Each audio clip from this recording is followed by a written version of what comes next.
अस्सलाम वालेकुम everyone, this is your host doctor Ramsha Munawwar. और कैसे हैं आप सब? उम्मीद करती हूँ कि आप सब खैरियत से होंगे। अच्छा, आज जिस टॉपिक पे मैं बात करूँगी ना, वो है स्क्रीन टाइम के अफेक्ट्स इन चिल्ड्रन। ठीक है।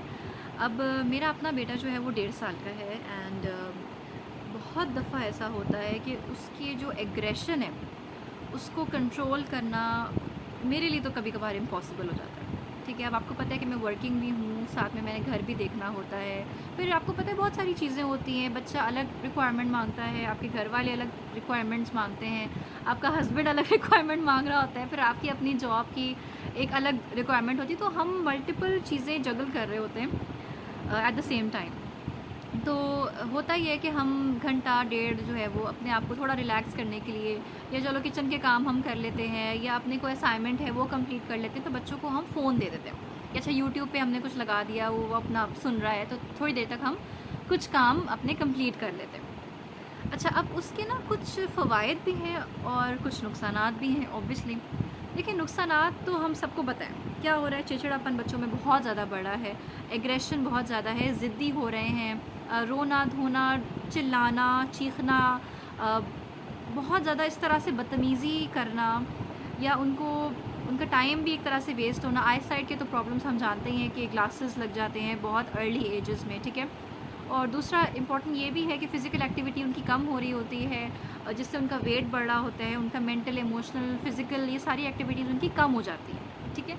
ये सारी तो हम देख रहे हैं कि डिसएडवांटेजेस हमें समझ में आता है कि स्क्रीन टाइम का क्या है, लेकिन इसके कुछ एडवांटेजेस भी हैं। ठीक है। अच्छा, अगर हम एडवांटेजेस पे जाएं तो सबसे पहले एडवांटेज तो हमें खुद है कि भाई हम थोड़े देर सुकून का सांस ले लेते हैं, जो कि आई थिंक एक वर्किंग वुमेन या सिंगल वुमेन को रिक्वायर्ड होता है। ठीक है। आप सब हम मुझसे इस बात पे एग्री करेंगे कि हमें 1 घंटा तो अपने लिए चाहिए होता है, बिकॉज़ सुबह से लेके रात तक जो हम इतना स्ट्रेस्ड आउट होते हैं, सुबह अपने काम में बिज़ी होते हैं, आके फिर घर में बिज़ी होते हैं, घर के कामों में, हस्बैंड, बच्चे, ससुराल, and there are so many different things जो हमें at the same time manage करनी होती है। तो ये तो एडवांटेज समझ में आता है कि बच्चा अगर आधे पौने घंटे के लिए फ़ोन देख रहा है तो हम थोड़ी देर रिलैक्स कर सकते हैं।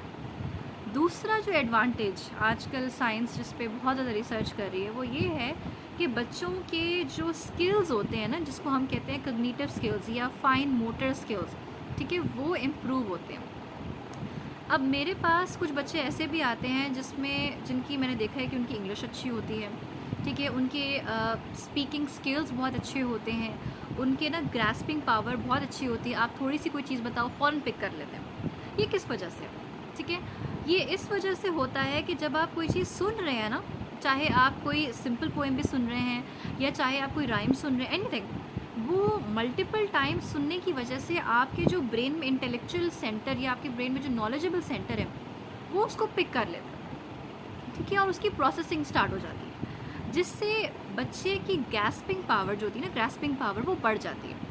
आप उसे कुछ भी पढ़ाएंगे वो जल्दी पिक कर लेगा, बिकॉज उसको आदत होती है रेपिटेटिव एक ही चीज़ सुन के अडेप्ट करने की। तो ये एक साइंस ने आजकल एक न्यू चीज़ स्टार्ट की है और न्यू रिसर्चेस वो कर रहे हैं, जिसपे वो कहते हैं कि screen time is healthy if it's with in age bracket, if it's with in a time frame. ठीक है। आप आधे घंटे अपने बच्चों को अगर फ़ोन में कोई नॉलेजेबल चीज़ दिखा रहे हैं तो उससे उनको फ़ायदा हो सकता है, प्रोवाइडेड आपकी volume is in that range जिसमें वो बहुत तेज़ ना हो। ठीक है। सेकेंडली, आपकी ब्राइटनेस फ़ोन की इज़ इन दैट रेंज जिसमें उनकी आइज़ पे डायरेक्टली बहुत ज़्यादा फोकस ना करना पड़े। ठीक है। एक अच्छी लाइट में आप उनको दिखा सकते हैं, बहुत ज़्यादा अंधेरा ना हो बैकग्राउंड में, जिससे डायरेक्ट फोकस ही सारा का सारा फ़ोन पे हो। ठीक है। अच्छा, इसके अलावा हम इस बारे में भी बात करते हैं कि जो बच्चे अगर तो एग्रेसिव हो रहे हैं स्क्रीन टाइम की वजह से, जैसे मैंने अभी कभी कभार अपने बच्चे में खुद देखा है कि वो थोड़ा एग्रेसिव हो जाते हैं, चीज़ें थ्रो करते हैं, टैंट्रम्स थ्रो करते हैं, तो उसको अगर हमने मैनेज करना है तो वो हम किस तरह मैनेज कर सकते हैं? देखिए, सबसे पहले तो जो हमारा रिएक्शन होता है अमूमन ब्राउन मदर्स का, वो ये होता है कि हम उनको टिका के मार देते हैं या हम डांट देते हैं। ठीक है। जो कि जस्टिफाइड है। ठीक है। इसमें there is nothing bad in it. ये तो आजकल, अब मुझे याद है कि मेरी मदर्स तो अभी तक मुझे मतलब बहुत ज़्यादा, मैं कहूँगी नहीं कि मारती है, लेकिन मैंने ये देखा है कि they are very strict on this. ठीक है। आज तक भी मतलब मैं नहीं मिसबिहेव कर सकती किसी तरह भी, क्योंकि मुझे एक डर होता है माँ का। तो ये जो डर है ना, ये आजकल मैंने नोट किया है कि कम होता जा रहा है, क्योंकि हम अपने बच्चों के ना उस कॉन्फिडेंस के चक्कर में ना अपने आप को बहुत नीचे कर लेते हैं और अपने बच्चों को ना करने देते हैं ये चीज़ें कि चलो हम नहीं मार सकते या हम सिर्फ डांटेंगे एंड ऑल ऑफ दैट। लेकिन मैं इस बात को भी बहुत ज़्यादा एग्री करती हूँ कि बच्चों के लिए माँ बाप की डांट, माँ बाप की मार, माँ बाप का डर बहुत ही ज़्यादा ज़रूरी है and we are not suppose to lose that. ठीक हो गया। तो आपने फिर किस तरह से डील करना है? देखिए, बच्चों के साथ डील करने का सबसे जो ज़रूरी मरहला है वो ये है कि आप उसकी फ़िज़िकल एक्टिविटी पे बहुत ज़्यादा जो है ना वो आपने फ़ोकस करना है। ठीक है, कैसे? आप उनको शाम को बाहर लेके जा सकते हैं आधा पौने घंटे के लिए, जिसमें आपकी अपनी भी वॉक हो जाएगी, आपकी अपनी भी एक्टिविटी हो जाएगी और बच्चों की तो लाज़मी होगी। उससे क्या होगा कि वो जब थक जाएँगे ना, जब एक बच्चा थक जाता है ना, तो वो फ़ीडर पकड़ के सो जाता है। मैंने तो ये चीज़ नोट की है कि बच्चे को इतना थकाओ कि वो लिटरली वो फ़ोन माँगे ही ना। ठीक है?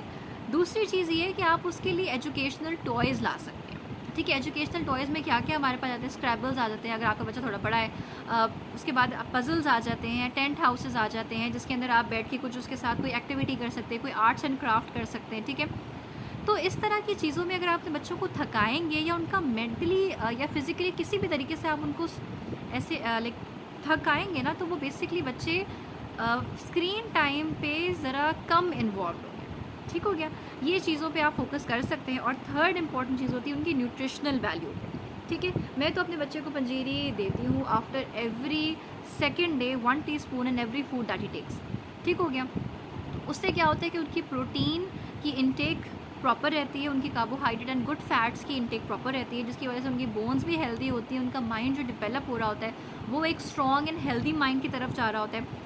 थर्डली ये कि अगर उनको किसी भी तरह का चोट लगती है या वो गिर जाते हैं तो उनकी रिपेयरिंग बहुत जल्दी हो जाती है। ठीक है? मस्कुलर रिपेयर बहुत जल्दी हो जाते हैं, बोन्स का रिपेयर बहुत जल्दी होता है, कहीं पे भी कट लगता है वो फ़ौरन किस अच्छी तरीके से रिपेयर होता है, न्यू सेलुलर डेवलपमेंट हो रही होती है, अच्छे एंजाइम्स बनते हैं, हड्डियाँ स्ट्रांग होती हैं, माइंड स्ट्रांग होता है और स्पेशली जो दांत निकल रहे होते हैं वो भी बहुत ईजिली निकल जाते हैं, उसमें बहुत पेन नहीं होता और स्ट्रॉन्ग दांत निकलते हैं। ठीक हो गया? तो आपने क्या किन किन किन चीज़ों का फिर फोकस करना है? सबसे पहले तो आपने उनको थकाना है फिज़िकली एंड मेंटली। सेकेंडली आपने उनकी न्यूट्रिशनल वैल्यू पे बहुत ज़्यादा फोकस करना है। थर्डली ये कि आपने उनको एजुकेशनल टॉयज़ में इन्वॉल्व रखना है। ठीक हो गया? ये 3 स्टेप्स करने से स्क्रीन टाइम एक एवरेज अमाउंट में 15 टू 20 मिनट्स से लेके 30 मिनट्स तक आप per day is healthy and it can help your child, provided आपने वॉल्यूम एक अच्छी लिमिट पे रखा हो एंड ब्राइटनेस आपकी थोड़ी कम। Thank you so much.